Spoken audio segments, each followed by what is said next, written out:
গণেশের লাড্ডু লক্ষ্মী খেতে গিয়ে খেলো মায়ের কাছে বকা। তুমি মোদক খেতে খুব ভালোবাসো না? ওই জন্য মা দেখলাম যে মোদক দিয়েছে তোমায় খেতে, তুমি একটু খেয়ে নাও, হ্যাঁ?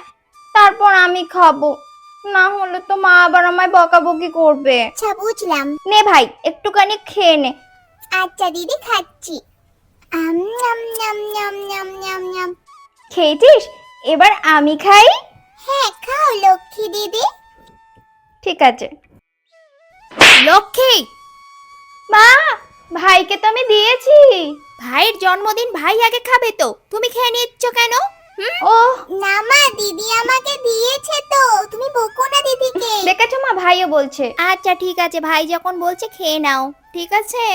নাও দিদি তুমি এবার খাও, কেউ তোমায় বকবে না।